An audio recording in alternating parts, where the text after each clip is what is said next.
पवित्र बाइबल की 3 सबसे दुष्ट यानी बुरी यानी विकेड रानियां कौन थी वो, और उन्होंने क्या ऐसा किया कि they are considered as the wickedest queens in the Bible.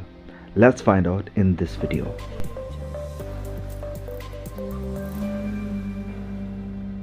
जब बात आती है दुष्ट रानियों की तो कौन नहीं जानता कि सबसे पहले नाम किसका आने वाला है। इज़बेल, द क्वीन ऑफ इज़राइल। एक इज़राइली, एक यहूदी अलाउड नहीं था, उसे यह अनुमति नहीं थी कि वो गैर यहूदियों से या गैर इज़राइलियों के साथ शादी करे। लेकिन इज़राइल के राजा आहाब ने परमेश्वर की इस आज्ञा को, इस वचन को तोड़ा और शादी करी इज़बेल से, जो कि सिदोन की महारानी थी और इथोबेल की डॉटर थी। तो इज़बेल और आहाब की शादी के बाद ये दोनों इज़राइल को, जो कि खुद यहूदी था, इज़राइली था, इन लोगों ने इज़राइल को, इज़राइल के राज्य को मूर्ति पूजा की तरफ धकेल दिया और बाल की पूजा करना और बाल के जो रिलीजन था उसे इस्टेब्लिश करना शुरू कर दिया। इज़राइल के राजाओं की सूची में ये जो राजा आहाब है, इज़बेल का पति, इसकी लिस्ट आती है, ये इसका नाम आता है दुष्ट राजाओं में से वो राजे जो परमेश्वर के खिलाफ गए और लोगों को भी मूर्ति पूजा की तरफ लेकर गए। इस जोड़ी को देखने के बाद, ये जोड़ी जो कि इज़बेल और आहाब की जोड़ी है, इसे देखने के बाद ये तो एविडेंटली क्लियर हो जाता है कि ये जो रानी इज़बेल है वो अपने पति आहाब को यूज़ कर रही है, इस्तेमाल कर रही है अपने नोटोरियस इरादों को और मकसद को स्थापित करने के लिए, इस्टेब्लिश करने के लिए। हम सब जानते हैं कि रानी इज़बेल बाल देवता की पूजा करने वाली थी और वो इस बात को लेकर पूरी तरह से कंक्लूजन में आ चुकी थी कि अब वो जहाँ पर आई है यहाँ पर भी वो अपने पूर्वजों के देवी देवता यानी बाल को नहीं छोड़ेगी, वरन जो इज़राइल के पूर्वजों के देवी देवता हैं, यहोवा खुदा है, उसकी जगह पर वो अपने देवते रखेगी और उनकी पूजा करेगी। ना सिर्फ उसके घर में, ना सिर्फ उसके महल में, वरन उसके पूरे देश यानी पूरे इज़राइल में बाल देवता की पूजा की जाएगी। और उसका हस्बैंड, उसे उसका माइंड चेंज करने में हमें बिल्कुल भी कन्विंसिंग नहीं लगता है, वो भी उसके साथ बिल्कुल पूरी तरह से सहमत था। बाल के नबी, बाल के पुजारी कहीं छिपे हुए नहीं थे, लोगों से दूर नहीं थे, वरन वो इज़बेल की मेज के ऊपर, टेबल के ऊपर इज़बेल के साथ बैठकर खाना खाते थे। पहला राजा अध्याय 18 और वचन 19 में लिखा है कि अब दूत भेजकर सारे इज़राइल को और बाल के 450 नबियों और अशेरा के 400 नबियों को जो इज़बेल की मेज पर खाते हैं मेरे पास कर्मेल पर्वत पर इकट्ठा कर। तो राजा आहाब की हुकूमत में ये बाल देवता की पूजा पूरे इज़राइल में फैल चुकी थी और इसका असर ना सिर्फ इज़राइल में बल्कि यहूदा में भी देखने को मिलता है। और ये सब कुछ हो रहा था रानी इज़बेल की वजह से, और उसने लोगों को इन्फ्लुएंस कर दिया था अपनी पावर और अपनी ताकत के साथ। और ये जो रानी इज़बेल थी ये भूखी थी ताकत की, पावर की, और ये किसी भी हद तक जा सकती थी उस इंसान को ख़त्म करने के लिए जो भी इसकी अथॉरिटी को, इसकी ताकत को चैलेंज करता, चुनौती देता था।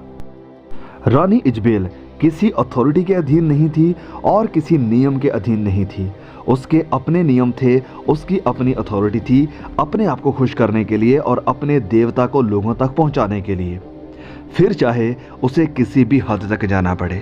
अब क्योंकि ये किसी भी तरह की आत्मिक लीडरशिप, अगुवाई के अधीन नहीं है, कोई इन्हें व्यवस्था सिखाने वाला, बताने वाला नहीं है, कोई परमेश्वर का नबी इनके पास नहीं रहा है, क्योंकि जो थे उनको इन लोगों ने मरवा दिया था। और यही कारण था कि ये लोग बुराई करना, गलत काम करना, अपने मकसद को पूरा करने के लिए किसी भी हद तक जाना शुरू कर देते। उदाहरण के लिए आहाब के राज पैलेस के पास ही नाबोत नामक एक इंसान की दाख की बारी थी और आहाब उसकी ज़मीन को अपनी बनाना चाहता था, लेकिन नाबोत ने मना कर दिया कि वो इसे नहीं बेचेगा। और इज़राइल के लॉ कानून के अकॉर्डिंग जो जगह जिसकी है वो उसी ही की रहेगी जब तक कि वो अपनी इच्छा के साथ उसे नहीं देता है, तो वो उसी ही की फैमिली में रहती है। तो जब इज़बेल को पता चलता है कि उसके पति को मना कर दिया गया है, वो परेशान है, दुखी है, तो वो फिर एक योजना, एक प्रोपेगेंडा, एक प्लान तैयार करती है और आहाब से कहती है कि तुम चिंता मत करो, वो जगह, वो ज़मीन तुम्हारी होगी। और इजबेल इतना खतरनाक प्लान तैयार करती है कि इजरायलियों को लगता है कि नाबोत की मृत्यु इसलिए हो रही है क्योंकि उसने व्यवस्था का, कानून का उल्लंघन किया है। एंड नॉट ओनली दैट, सिर्फ यही नहीं, इजबेल नाबोत के बेटों को भी मरवा देती है क्योंकि वो अच्छी तरह से जानती थी कि नाबोत की मौत के बाद लीगली ये ज़मीन उनके बेटों की हो जाएगी, तो वो उन्हें भी रास्ते से हटा देती है।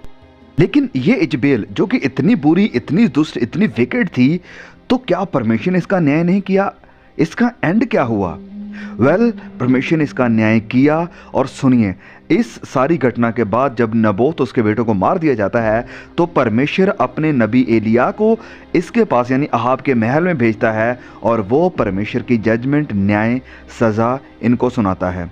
और सुनिए रानी इजबेल के बारे में परमेश्वर का क्या वचन था। और इजबेल के विषय में यहोवा का ये वचन है, यिज्रेल के किले के पास कुत्ते इजबेल को खा डालेंगे, कुत्ते इजबेल को खा डालेंगे। और अगर आप इतिहास से वाकिफ़ हैं, बाइबल से वाकिफ़ हैं, तो आप इस वचन से आगे खुद जाकर बाइबल को खोल सकते हैं, पढ़ सकते हैं कि जैसे परमेश्वर ने वचन दिया था, जो सज़ा परमेश्वर ने इजबेल के विषय में सुनाई थी, सब कुछ वैसे ही हुआ और रानी इजबेल वैसे ही कुत्तों के द्वारा खा ली गई थी। नंबर 2 पर कोई और नहीं, इसी रानी इजबेल की बेटी है जिसका नाम था रानी अथल्या, जो कि यहूदा की रानी थी। अथल्या की शादी होती है जेहोराम से, जो कि यहोशाफाट का बेटा था और ये रूल कर रहे थे यहूदा के ऊपर। नाउ रानी अथल्या ने ये प्रूव किया कि वो भी अपनी माँ की तरह, अपने बाप की तरह और अपने दोनों भाइयों किंग अहज्या और किंग जोहराम की तरह विकट यानी दुष्ट ही है। रानी अथल्या भी बाल देवता की पूजा करने वाली थी और इसी कारण वो भी अपनी माँ की तरह दुष्ट, विकट, परमेश्वर का, परमेश्वर के लोगों का और परमेश्वर की व्यवस्था का विरोध करने वाली थी।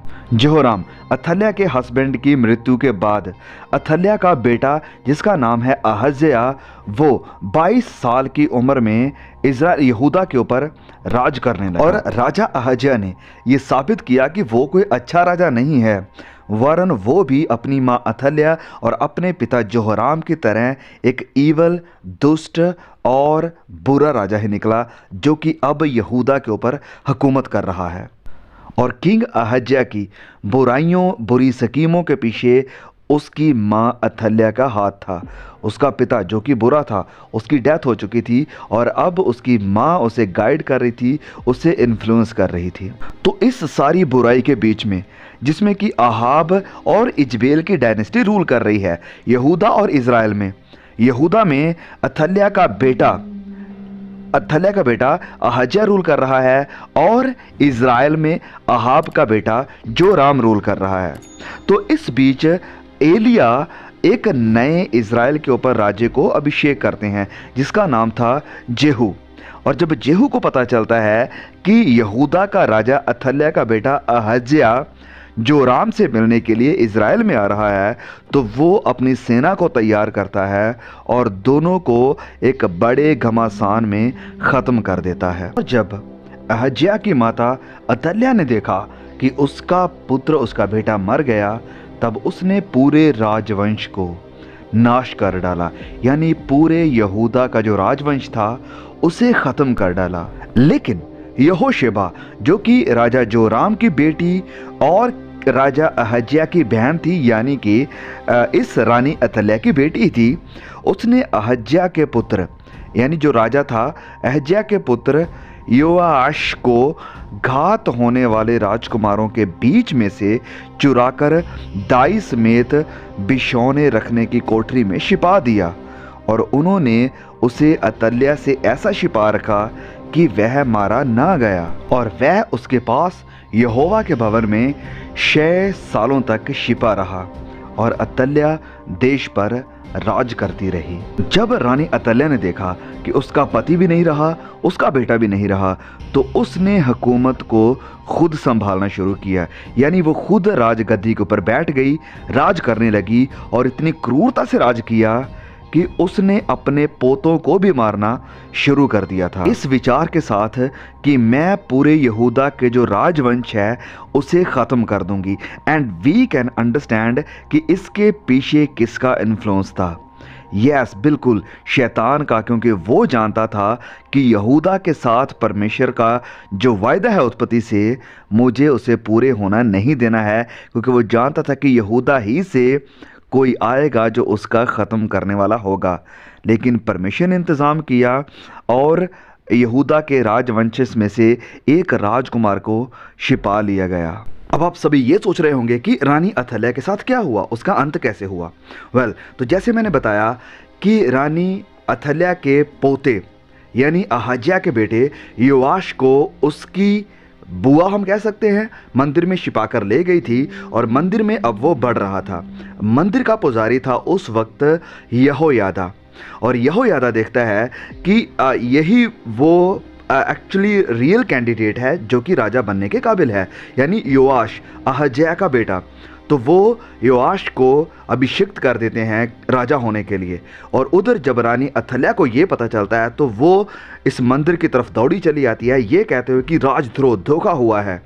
और तभी ये जो याजक था वो आज्ञा देता है वहाँ के अधिकारियों को, वहाँ के जो गार्ड्स थे, कि रानी को अंदर आने मत दो।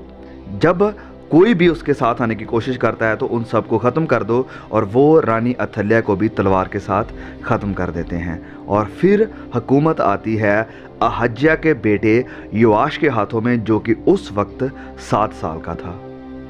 ओके, तो नंबर 3 पर है Herodias, the queen of Galilee. Herodias का नाम भी बाइबल की बहुत ही दुष्ट विकेड रानियों में से आता है। अब क्यों? क्योंकि उसने जॉन, जो कि बपतिस्मा देने वाला था, उसके सर को कलम करवाया था और इस बात के कारण उसे कभी भी भूला नहीं जा सकता है। अब हेरोदियास थी कौन? हेरोदियास थी फिलिप की पत्नी, जो कि हेरोदेस का ब्रदर था, भाई था। और इस सब की बजाय ये जानते हुए कि हेरोदियास उसके भाई फिलिप की पत्नी है, फिर भी वो व्यवस्था के खिलाफ जाकर अपने भाई की बीवी के साथ शादी करता है। और यूहन्ना बपतिस्मा देने वाले के अंदर इतनी हिम्मत थी कि वो इस व्यभिचार के खिलाफ बोले, प्रचार करे। और यूहन्ना के इस प्रचार के कारण हेरोदियास उसके साथ बहुत ही गुस्से में थी और चाहती थी कि यूहन्ना को मरवा डाले।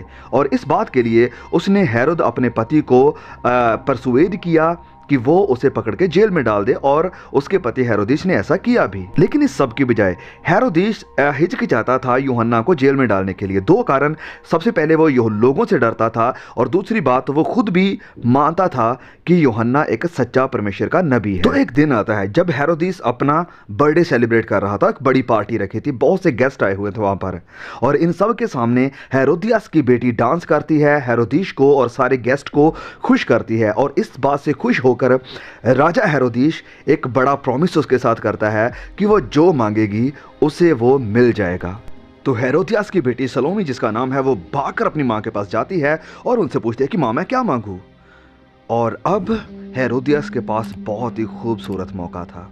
वो कहती है कि जाकर अपने बाप से बोलो कि मुझे यूहन्ना बपतिस्मा देने वाले का सर चाहिए। और वो वापस अपने पिता के पास जाती है और उसे कहती है कि मुझे यूहन्ना बपतिस्मा देने वाले का सर एक प्लेट में दे दो। अब राजा ये सुनकर बहुत दुखी होता है कि ये क्या मांग रही है, लेकिन अपने दिए हुए वचन के कारण और आए हुए गेस्ट के कारण वो अपना वचन तोड़ नहीं सकता था। और वो आज्ञा देता है अपने सिपाहियों को कि जाओ यूहन्ना बपतिस्मा देने वाले का सर लाकर इस बेटी को दे दो। और वो ऐसा ही करते हैं, और वो लड़की उस सर को लेकर जाकर अपनी माँ हेरोदियास के हाथों में रख देती है।